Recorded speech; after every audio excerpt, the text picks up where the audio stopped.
Ngayong buwan ay ating itinagdiriwang ang buwan ng wika.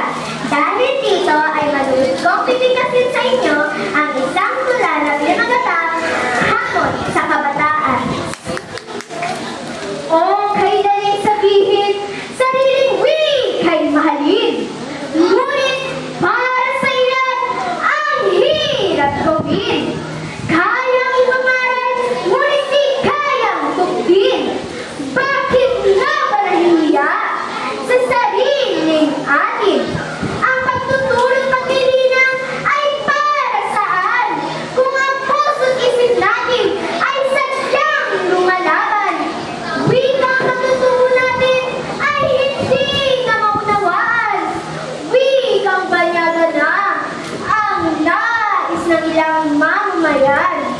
Katutuhong wika natin nooy ipinaglaban, dugo't pawis inalay para sa ating kalayaan.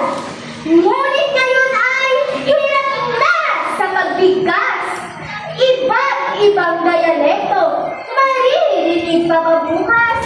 O bayan kong Pilipinas, pelas ng silanganan, ang iyong wika ay tila ng sakulungan. Ang ating kultura ay sadyang nanamlay. Huwag hayaan, ito'y mawala ng saysay. Kapwa ko kabataan, ako'y may hamon.